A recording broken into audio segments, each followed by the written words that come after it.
Olá, boa noite. O BNews 19 horas está no ar. Ainda em viagem pela Ásia, o presidente Lula anunciou nesta segunda-feira acordos comerciais com a Coreia do Sul. No final de semana, Brasil e Índia selaram acordos sobre minerais críticos e energias renováveis. Após a visita à Índia, o presidente Luiz Inácio Lula da Silva seguiu para a Coreia do Sul, dando continuidade à missão internacional na Ásia. Lula se reuniu com o presidente sul-coreano e defendeu o livre comércio pelo mundo. O mandatário brasileiro ainda criticou posturas que ameacem o multilateralismo em uma clara demonstração de incômodo com a decisão do presidente norte-americano Donald Trump de aumentar as tarifas temporárias sobre importações no país. Não existe outro jeito de fazer as coisas acontecerem se não tiver desenvolvimento nos países. E o Brasil está livre para fazer negócio com a Coreia. Quanto mais a gente cala o multilateralismo, quanto mais a gente criar condições de vender e comprar, quanto mais nós fizermos política para incentivar as empresas a se implantarem nos mais diferentes países, nós estaremos mais contribuindo para o desenvolvimento econômico do planeta. Em Seul, Lula e o presidente sul-coreano anunciaram acordos nas áreas da agricultura, tecnologia, medicamentos e um incremento no intercâmbio cultural e educacional. Eles reforçaram o comprometimento dos dois países em ampliar o comércio bilateral. Lula ainda ressaltou que a Coreia é o segundo maior produtor mundial de semicondutores e detém parcela significativa do mercado de baterias. Segundo o presidente, o Brasil possui minerais críticos que são insumos essenciais para as cadeias de produção de eletrônicos e veículos elétricos e busca parcerias que permitam agregar valor e produzir tecnologia de ponta em solo brasileiro. Os minerais críticos também foram tema da agenda de Lula na Índia, onde foi assinado um acordo sobre esses recursos. As terras raras e a transição energética tiveram destaque na viagem. O compromisso assinado prevê cooperação estratégica com transferência de tecnologias para explorar minerais. Também há previsão de atingir 20 bilhões de dólares até 2030 por meio do comércio bilateral. Ampliar os investimentos e a cooperação em matéria de energias renováveis e minerais críticos está no cerne do acordo pioneiro que assinamos hoje. No marco da Aliança Global para Biocombustíveis, nossos países estão assegurando o devido espaço para essa tecnologia na agenda climática e energética global. Bem como o Brasil, a Índia busca reduzir a sua dependência da China com a diversificação de fornecedores de minerais críticos. Os dois países ainda assinaram 6 memorandos de entendimento, que são acordos preliminares nas áreas da saúde, tecnologia, pesquisa científica e comunicações, além de um documento inédito de compromissos sobre minerais críticos e terras raras. E o Brasil hoje tem uma matriz energética global, que muito convidativa para investimentos, sobretudo aqueles que buscam energia limpa para sua produção. E nós sabemos que a energia limpa vai ser um fator de competitividade muito importante no futuro próximo, uma vez que os países começam a levantar barreiras não tarifárias associadas à produção, à emissão de carbono. E, portanto, quem produzir a produção industrial com baixo carbono de emissão, baixa emissão de carbono, vai ter uma competitividade muito maior. Então, falava das reservas cambiais que nos permitem um colchão de segurança e estou falando da matriz energética, que é um componente muito importante de competitividade. A Agência Nacional de Energia Elétrica abriu uma consulta pública número 001 de 2026 para discutir a modernização dos sistemas de medição de energia no Brasil. A proposta prevê a digitalização gradual da medição com a adoção de medidores inteligentes, principalmente na baixa tensão. A iniciativa busca avaliar possível intervenção regulatória e os impactos para os consumidores, distribuidoras e para a transição energética. As contribuições podem ser enviadas até o dia 16 de março. Vamos agora a outras notícias que foram destaque nesta segunda-feira. O Uma lei que altera o modelo administrativo de reconhecimento da cidadania italiana por descendência entrou em vigor no último dia 19 de fevereiro. A norma prevê a centralização progressiva da análise dos pedidos em um serviço com sede em Roma, reduzindo gradualmente a atuação dos consulados. O prazo máximo para a decisão sobre os processos passa de 24 para até 36 meses. Segundo especialistas, a mudança é procedimental e não altera o direito à cidadania, mas pode gerar um período de adaptação no início da nova estrutura.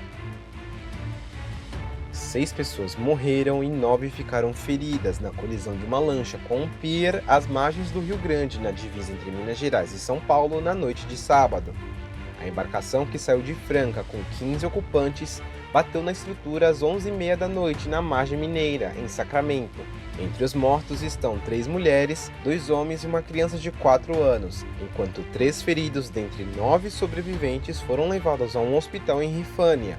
Os demais não tiveram ferimentos graves. O piloto, que também morreu, não tinha habilitação a raiz amador exigida para conduzir a lancha, segundo o Corpo de Bombeiros de Minas Gerais.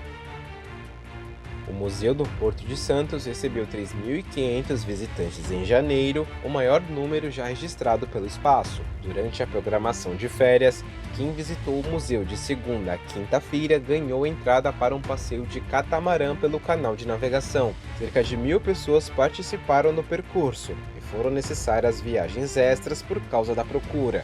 As viagens foram guiadas e abordaram a história do porto da cidade, além de pontos como a Fortaleza de Santa Amaro da Barra Grande e o funcionamento do canal e dos terminais portuários. A visitação é gratuita de segunda a sábado e grupos precisam fazer agendamento prévio. Companhias aéreas dos Estados Unidos e do Canadá, como United, Southwest, American e Air Canada, cancelaram dezenas de voos para Puerto Vallarta, Guadalajara e Manzanillo após a morte do líder do cartel Jalisco Nova Geração. Alguns aviões que já estavam em voos precisaram retornar diante de bloqueios com carros e ônibus incendiados em Jalisco e outras regiões do país. Países como Estados Unidos, Canadá e Reino Unido emitiram alertas para que seus cidadãos evitem viagens diante da onda de violência. O aeroporto de Guadalajara, a cidade que recebe jogos da Copa do Mundo daqui a 4 meses, operou sob escolta policial. Mais de 250 bloqueios foram removidos pelas forças de segurança mexicanas. Uma das maiores operadoras de navios de apoio offshore do mundo, a Tidewater, anunciou a assinatura de um acordo definitivo para a aquisição integral da Wilson Sons Ultratug Participações e da afiliada Atlantic Offshore Services. A transação tem valor empresarial de cerca de 500 milhões de dólares, incluindo a dívida da empresa. A operação envolve 22 navios de apoio offshore e amplia de 6 para 28 o total de embarcações da Tidewater no Brasil. O negócio depende de aprovações regulatórias, incluindo a do CAD, que é o Conselho Administrativo de Defesa Econômica, e deve ser concluído no segundo trimestre deste ano.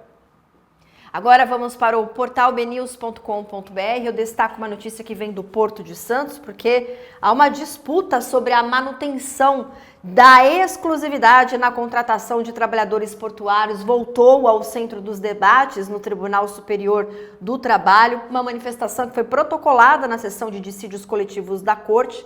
O sindicato da categoria defende que seja mantido em pauta o julgamento de embargos de declaração em dissídio coletivo movido pela Federação Nacional dos Operadores Portuários. O ponto central deste conflito envolve um parágrafo do artigo 40 da Lei dos Portos, que trata da contratação de trabalhadores portuários registrados no OGMO, que é o órgão gestor de mão de obra. A legislação estabelece que a contratação com vínculo por prazo indeterminado deve ocorrer exclusivamente entre trabalhadores registrados. E na ação, as entidades pedem que esta palavra, exclusivamente, seja declarada inconstitucional e que receba uma outra interpretação conforme a Constituição, passando a significar prioritariamente. Na prática, a mudança permitiria maior flexibilidade na contratação destes trabalhadores, ou seja, de trabalhadores que são fora do OGMO. Tá aí, então, essa manifestação dos estibadores de Santos que vão ao TST para defender exclusividade. E mudando de assunto, a Agência Nacional do Petróleo determinou ontem, no domingo, a interdição dos tanques e demais equipamentos da base da Vibra Energia em Volta Redonda, no Rio de Janeiro, onde houve uma explosão em um tanque de etanol. A empresa está impedida de movimentar produtos perigosos e só vai poder retomar as atividades com a autorização da agência. A ANP informou que enviou uma equipe ao local. A explosão aconteceu na madrugada de sábado para domingo e deixou 3 vítimas. Segundo a Defesa Civil, o tanque tinha capacidade para 2 milhões de litros e continha cerca de 350 mil litros de álcool no momento do acidente. A região foi evacuada por medida preventiva. O caso é investigado pela polícia e pelo Corpo de Bombeiros. E a Agência de Alfândega e Proteção de Fronteiras dos Estados Unidos informou que vai suspender a partir de amanhã a cobrança das tarifas impostas com base na Lei de Poderes Econômicos de Emergência Internacional. A decisão foi anunciada dias depois de a Suprema Corte Americana declarar as taxas ilegais. A Alfândega dos Estados Unidos anunciou que vai suspender a partir desta terça-feira a cobrança de tarifas que foram barradas pela Suprema Corte Americana. A decisão ocorre após a Corte considerar ilegais determinadas taxas aplicadas pelo governo do presidente Donald Trump sobre produtos importados. Com isso, a autoridade aduaneira informou que deixará de exigir os pagamentos dessas tarifas enquanto a decisão judicial estiver em vigor. A Suprema Corte dos Estados Unidos derrubou parte do chamado tarifaço imposto pelo presidente Donald Trump ao considerar ilegais tarifas aplicadas com base em justificativas que extrapolavam a autoridade do executivo. A suspensão, porém, não afeta as novas tarifas de 15% anunciadas por Trump no último sábado, já que essas foram fundamentadas em outra legislação. O ministro da Fazenda, Fernando Haddad, afirmou em Nova Delhi, na Índia, que o embate entre a Suprema Corte e a Casa Branca não afeta a competitividade dos produtos brasileiros e pode, inclusive, acelerar um acordo comercial entre os dois países. Já o presidente em exercício e ministro do Desenvolvimento, Indústria, Comércio e Serviços, Geraldo Alckmin, destacou a importância da decisão para o Brasil, especialmente pelo peso dos Estados Unidos como parceiro comercial. A decisão da Suprema Corte, ela foi muito importante e muito importante para o Brasil, porque os Estados Unidos é o terceiro maior comprador do nosso país. E é o primeiro maior comprador de manufaturados, de produtos de valor agregado mais alto. Então, com isso, a gente pode aumentar bastante agora a parceria comercial com os Estados Unidos, aumentar as trocas comerciais, a complementariedade econômica. Já estava tendo uma redução, fruto das conversas do presidente Lula com o presidente Trump e da participação da iniciativa privada. Vamos avançar ainda mais, e inclusive com outros temas não tarifários, que a gente pode também avançar. E temos que aguardar os desdobramentos. A Ecovias Imigrantes divulgou nesta segunda-feira que vai iniciar neste ano um projeto de adequação de 6 curvas no trecho de serra da Via Anchieta, entre os quilômetros 41 e 47, nos 2 sentidos da rodovia. A obra tem conclusão prevista para o primeiro semestre de 2027 e faz parte do plano de modernização do sistema Anchieta Imigrantes. Além das intervenções que incluem ajustes no raio das curvas, largura das faixas e visibilidade, o projeto prevê a instalação de 88 novas câmeras, 6 painéis de mensagens e 5 radares que serão operados pelo DER. A data exata para o início das obras não foi divulgada. E o BNews 19 horas fica por aqui. Uma excelente noite para você. Voltamos a nos encontrar amanhã. Até lá!